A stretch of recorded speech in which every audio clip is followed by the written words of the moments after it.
All right, Madridistas of the world, welcome back to the channel. Now we're all still recovering from the Man City match, and if you didn't see my comments, my analysis of that match, please check it out. I put out the video the day after the match. But listen, I want to give you guys my thoughts on the Mallorca Real Madrid coming up tomorrow. Obviously we kind of all know the situation. So with big important games coming up, and the league, the type of lead we have in the Liga. So I think you're going to see a lot of substitutions. I mean, I think as many as Carlo thinks he can get away with. But let's have a look at the calendar. Let's have a look at the matches that lay ahead, and I'll give you my thoughts on what I think the formation should be ahead of the Mallorca match. All right. Thanks for joining. Let's get started.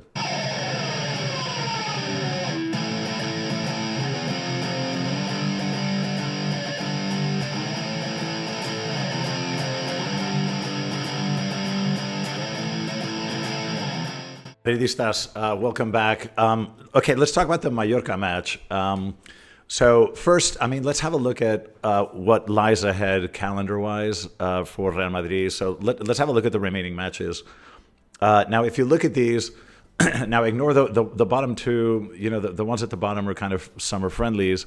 But if you look at La Liga matches, there are 8 matches left, including the Mallorca match.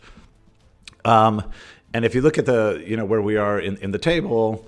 We have a 7-point advantage over Barça, who in fact we meet after the City match. So the next 2 matches are absolutely mission critical. The City match in the Etihad is going to be very, very difficult. We know that we don't have a Tchouaméni for that one, but we're going to have back-to-back matches that pretty much will decide our fate this season. Really, the entire season comes down to what happens at the Etihad and what happens here in the Bernabeu against Barça just 3 short days after that second leg quarterfinal. So with a view to that, and all things considered, and looking to the upcoming Mallorca match, you can see where Mallorca is. Obviously in 15th place. They're having a very modest season, but all things considered, I think we're going to expect a lot of rotation. Now, I'm going to give you guys, my thoughts on what I think the formation could be. Now, I'll tell you my thoughts on what the formation should be. Now, I don't know what Carlo Ancelotti has in mind because he may want to play some of the big guns. But I'll tell you what I would do if I were manager. This is the formation that I would come out with. Okay, I would risk absolutely nothing. Tchouaméni can't play in Manchester, so I would include Tchouaméni. But everything else, I think I would utilize. I would basically try to rest everybody else. So I would definitely use Lucas Vázquez on the right. I would use Fran Garcia on the left. Now, the reason that I put the image of Arda Güler and Militao on my thumbnail is because, I think those are the 2 most interesting things that we can see in this match. Militao coming back from so many months. He is match fit, but of course he hasn't played in a long time.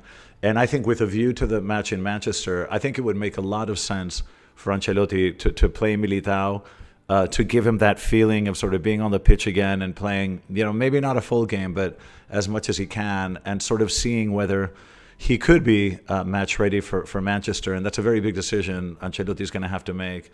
But then the other highlight in the thumbnail was Arda Güler because we've all been waiting to see this kid play more. We're all very excited about him, and I can't think of a better situation than this type of match to watch him play. And once we sort of lock in La Liga towards the tail end of the season, I would expect to see a lot more of him.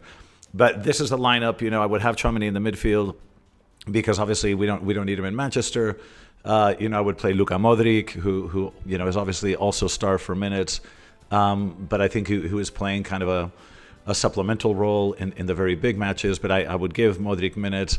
I would play Arda. I would just give the kid time. I think this is a great opportunity to showcase his skill and to give him the minutes that I think he and a lot of us want to see.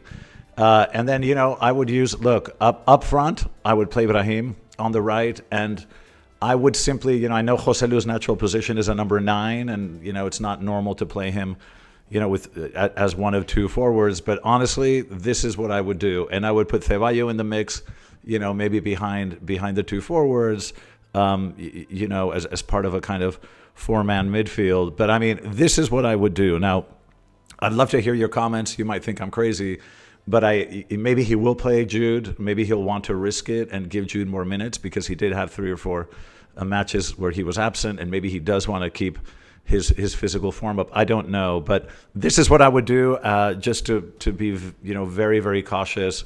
The entire season comes up after Mallorca. The next 2 matches, City and Barca, will determine the fate of the season. So I think this is the kind of game where we're going to get very experimental. But listen, this was going to be a short video. I just want to give you my thoughts ahead of the Mallorca match.